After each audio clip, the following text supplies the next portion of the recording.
Вот сегодня у нас произошла только что сделка.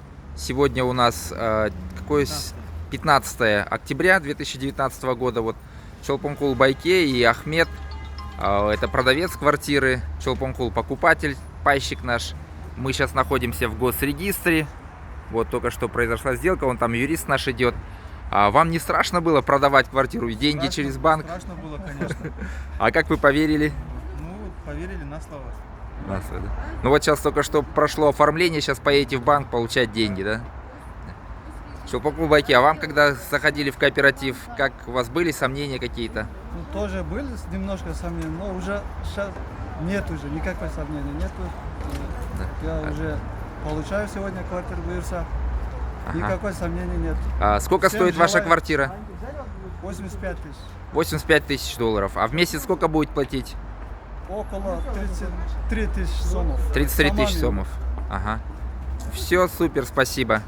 А это вот наш также юрист кооператива. Да. Может, пару слов тоже скажете?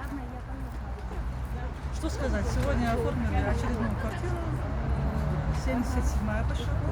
Да, 77-я квартира.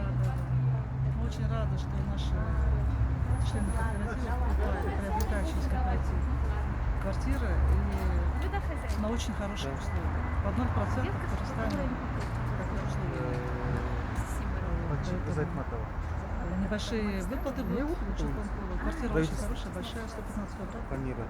118. Чуть выше на 100. Там район очень хороший. Так что сейчас провели сделку купли-продажи с продавцом. Вторым этапом будет у нас заключение договора найма с самим членом кооператива на 10 лет. Ну, пожелайте, чтобы не боялись, да? Да, нет, все в рамках закона. Нас оформляют в госрегистре. Это означает, что сделки, они все в рамках законодательства.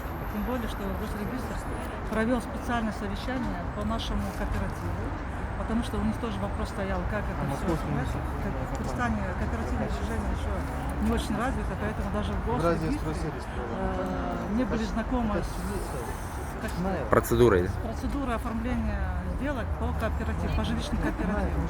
И я знаю, что они провели здесь специальное совещание, и между собой, со всеми сотрудниками, они весь процесс они обговорили, всем своим сотрудникам дали указания. И сейчас у нас все сделки проходят без всяких проволочек, без всяких вопросов. Сами государственные регистраторы без всяких проблем оформляют нас и в Бишкеке, и в Чуйской области, и в Кызылжаре мы оформляли, и в Сокулуке оформляли, на Исыкуле оформлял что-то, и в Аше оформляли, и в Карасуйском районе оформляли. Везде мы нас оформляют без всяких вопросов лишних, запросов и так далее. Государственная регистрация, служба государственной регистрации, они знают уже всю процедуру и знают нас, наш кооператив. Хорошо, спасибо. Поэтому никто не должен сомневаться.